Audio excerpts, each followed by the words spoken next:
Welcome back to my channel, Star Booze. What actually took place behind the doorways of the deserted home of Sandra Dee? How once did Hollywood's golden girl, America's beloved, you find yourself encircled by grief and quiet? From a distressed marriage to a tragic ending chapter, she didn't have a fairy tale life story fans envisioned. Let's discover the truth on her spouse, kids, terrible passing, and the wealth she left behind. Apart from passing away, Sandra Dee's personal life is similarly impressive.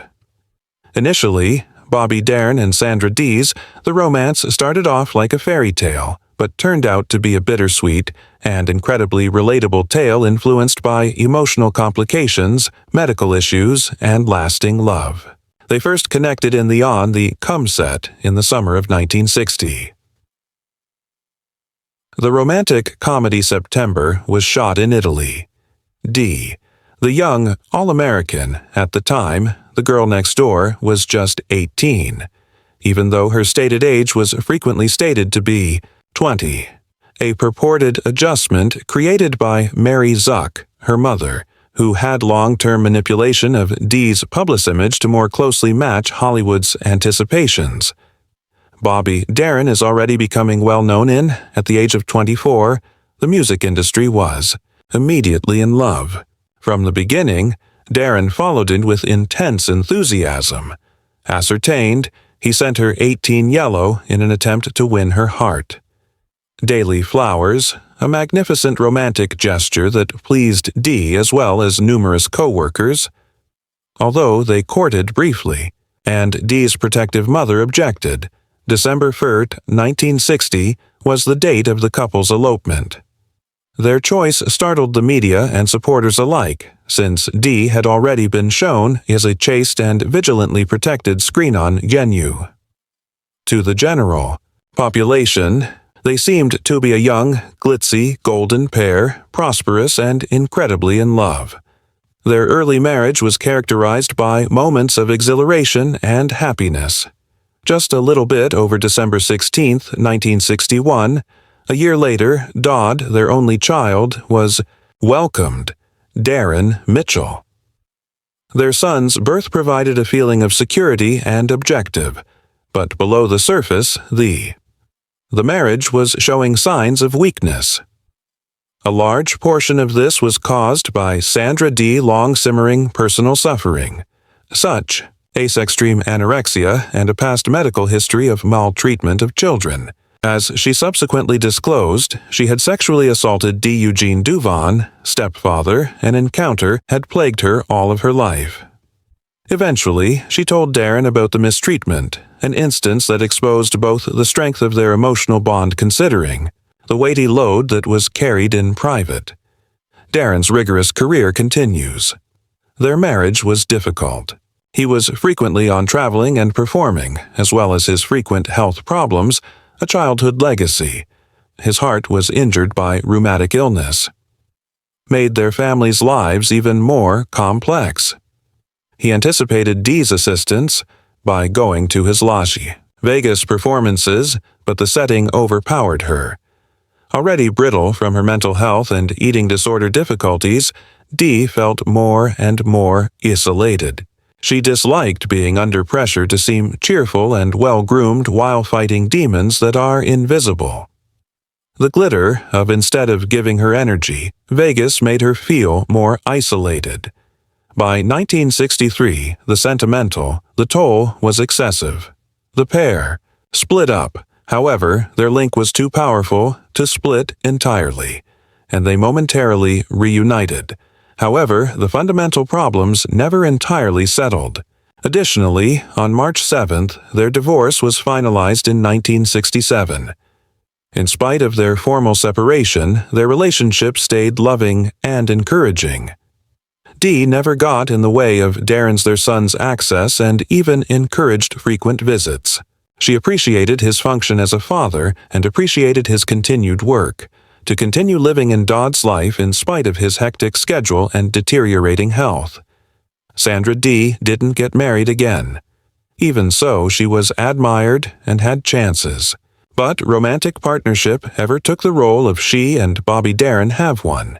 His demise, 1973, after heart-related difficulties, she was profoundly impacted by surgery. She lamented, quietly but deeply. In years later, in interviews, Dee described Darin with compassion, explaining him as her life's passion and someone who had a deeper understanding of her than most never did. Let's now discuss Sandra Dee's residence. According to reports, she spent here early years spent in a modest home, influenced more by profession and desire, aspirations, rather than in the traditional sense of the house.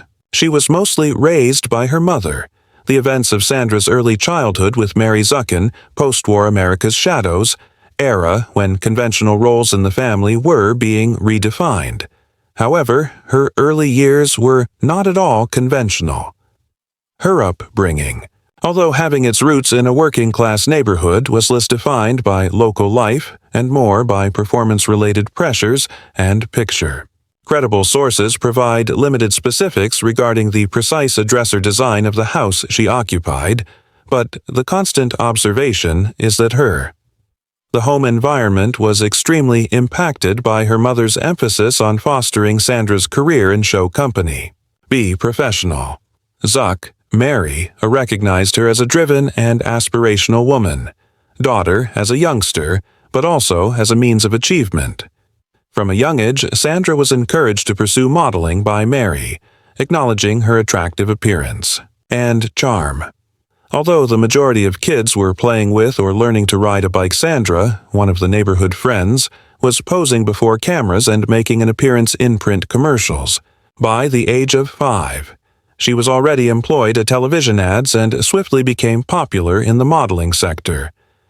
This early entry into the workforce indicated Sandra's house was more of a launchpad for professional advancement rather than a sanctuary of comfort or consistency.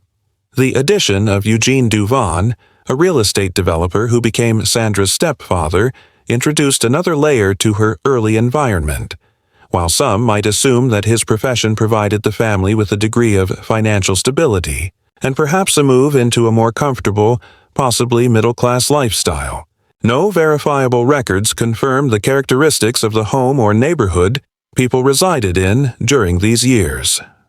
What is known is that the family's attention remained riveted on Sandra's rising career, and their living agreements were often subject to alter depending on the needs of her modeling and later acting opportunities. Throughout her youth, Sandra's home life reflected the fleeting character of show company. Rather than growing up with a robust feeling of location or deep-rooted community ties, she experienced regular relocations indicated by the next audition, photo shoot, or filming chance.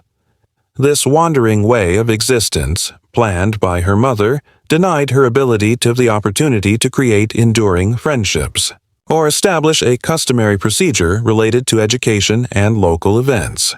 In numerous respects, the boundaries were hazy in Sandra's early years, between early life and professional life. Zuck, Mary kept strict control on both her daughter's private and public persona's actions. Based on reports from Mary and those close to the family, observed all facets of Sandra's life, from the roles to her diet and attire she took and the persons with whom she came into contact with. The pursuit of excellence continued into their everyday routines, leaving minimal space for Sandra to just be a kid. Meal schedules, individual routines, and even social exchanges were screened via the perspective of image management and professional advancement. The ambiance at home, albeit probably well organized and effective, but might not have had the warmth and improvisation which frequently characterize a wholesome environment for children. Sandra's early access to Hollywood's challenging world, hence she was frequently with grown-ups around, one is supposed to act with more professionalism and poise than her years. Despite her success rapidly moving from modeling to movie parts by her early adolescence, this achievement came at the price of personal progress. She was behind the cameras. Still a young girl making her way through the demands of celebrity, frequently without the emotional assistance that comes from a secure household life could have supplied. In spite of the difficulties throughout her childhood, Sandra's on-screen attractiveness and talent were indisputable. Her roles in the late 1950s movies like The Reluctant Debutante, Imitation of Life, and Gidget made Hershey become a teenage idol and solidified her position, considered one of the most financially viable in Hollywood young celebrities. However, the basis of that. The foundation of success was years of constant instruction, examination, and the loss of a traditional upbringing. As Sandra Dee made a crucial decision as a teenager. That would determine the direction of her future. Fame. She and Mary Zuck, her mother, moved to New York from New Jersey City. This change wasn't just geographical. It signaled a change into amore, rigorous and expert challenging stage of her life. At the time, Dee was already putting in consistent labor as a model, showing up in well-known commercial spots and ads, and the relocation to Manhattan was a calculated move. Choice intended to bring her closeness to modeling and casting agents' organizations, as well as the entertainment centers for East Coast businesses. Although no particular address is made, public, recorded, it is generally acknowledged that Sandra's mother and she resided in an Manhattan flat someplace, the majority of probably a small rental. And autobiographical references, such as those from IMDb and according to Turner Classic Movies, TCM, the flat was used more as a place of work, less than a comfortable house. It was an area which Sandra could go to shoot magazine layouts, auditions, and start interacting with the initial phases of her career in movies. According to certain reports, she might lived in or close to Thousand Oaks, and northwest of Los Angeles, in a more suburban area, Angeles, which provided greater tranquility and away from the spotlight of Hollywood. Her death at Los Robles Medical Center and Health Care Facility in Thousand Oaks on the QTNB, 20th February 2005, gives credence to the notion that she had settled in or close to that neighborhood throughout the previous era in her life. Perhaps you don't understand. Her roots were well established in an Eastern European American working-class cultural and religious background customs that would influence her from a young age life.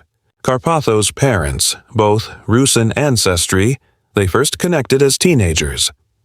Years spent in an Orthodox Russian church dance, a manifestation of the powerful relationships between the immigrant community and Eastern American first-generation inheritance from Europe.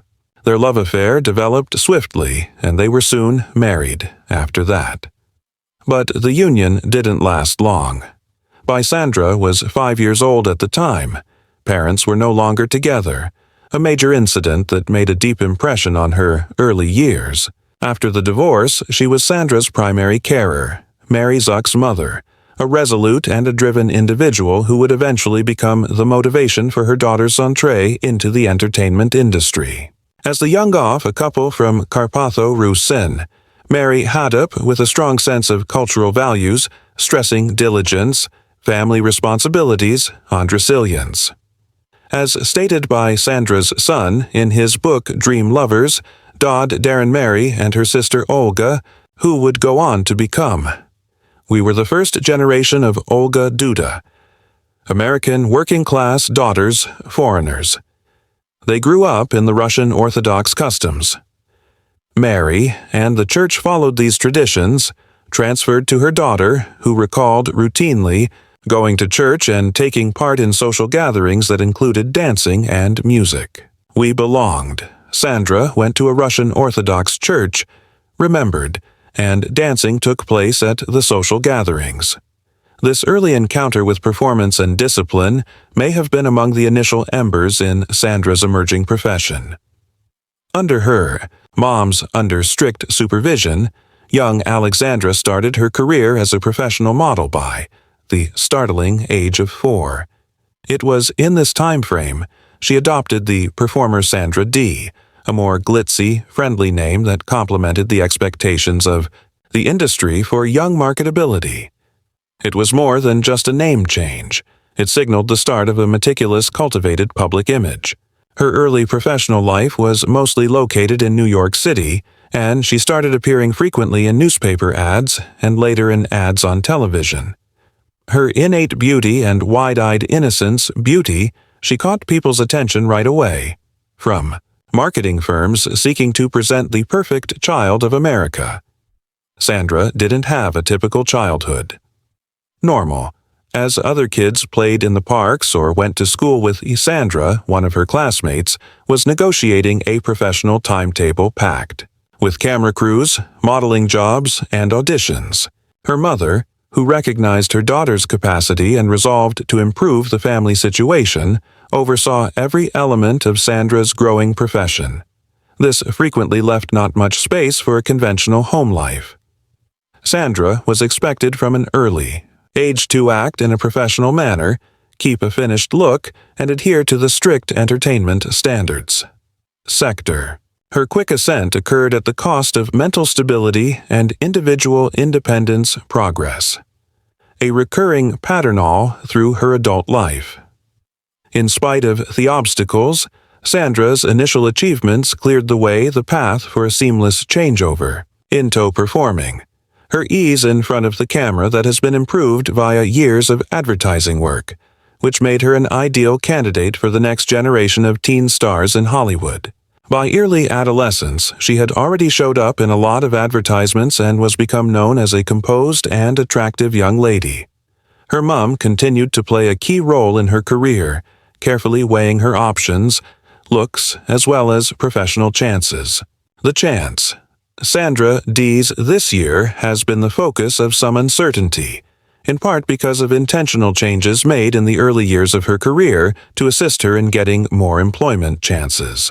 Dodd, her son, claims in his autobiographical work, Dream, Daring in Reality, Lovers, Dee was born in 1944. But she and her mother both made the decision to add 2 years to her age, portraying her as 1942, born to improve meet industry norms and boost her prospects of landing acting and modeling jobs occupations. This was a frequent practice in Hollywood, where getting older could be a barrier consideration for young people looking for jobs designed for young people or older teens, adults. In spite of these initial claims, clarity is provided by formal legal documents taught on the actual year of Dee's birth. Her California Bobby Darin's divorce record, along with includes entries in the Social Security Death Index, as well as the writing on Huron Cryptstone, which all attest to 1942 being her official year of birth. In a shocking 1967, the Oxnard Press Courier interviewed admitted to herself that she was 18. She met Bobby for the first time in 1960. She married Darin just 3 months ago. Later. This affirmation aids in the reconciliation of disparities in her stated age throughout the initial stages of her profession and public existence. The family life of Sandra Dee was complex from a young age. In 1950, her parents got divorced when she was young, which was an unpleasant disturbance throughout her early years. The 1951, the year after, her mother, Mary, remarried to Eugene. Victor this time, a Russern guy named Duvon, brought more challenges in Sandra's life. Eugene born in 1898, Duval was roughly 43 years Dee's senior and had a dark past denoted by a variety of aliases, such like Eugene George Stewart and as disclosed by Frederick von Bergner in his application for citizenship. The United States was his new home and located in Nassau County, New York's Roosevelt. He was residing in York at the time of the program. Among Duvon's professional pursuits were real estate and construction work, as evidenced by the ads he put newspapers in Bayonne that provide his services. His 2 boys were born to a prior union, one of whom survived with him in the 1950s in Bayonne, the other, however, lived in Chicago and Michigan. In spite of this reasonably stable on the business front, Duvon's participation in the life of Sandra Dee was characterized by profound, alarming claims. It has been reported that following his marriage to Mary Zuck, he sexually assaulted Sandra, a mistreatment that would follow her for the rest of her life. This incident was among the several personal challenges encountered, frequently eclipsed by her reputation as a virtuous Hollywood actress. How Eugene Duvon is doing declined with time, and he passed away, comparatively youthful at 57 years old in 1956. He spent his last days in Georgetown, Washington, D.C. hospital, where he was taken to treat heart disease illnesses. His passing signaled the conclusion of accolenging period in Sandra Dee's early life. However, the wounds from that time stayed by her side. This challenging family backdrop, along with the demands from her mom to be successful on the show company, prepared the ground for Sandra Dee intricate personal and professional travel. At an early age, she was thrown into the spotlight alongside her mother, manipulating the situation, taking into account her age to advance her career prospects. However, behind the glossy young woman's public identity involved dealing with family members with unresolved trauma instability, as well as the constant demands of Hollywood. What are your thoughts, Sandra Dee? Please share your thoughts in the section underneath. We're hoping you've located this useful video. Remember to please subscribe, like, and share the channel if it appeals to you. Many thanks for viewing, and I'll see you in the upcoming videos. Farewell.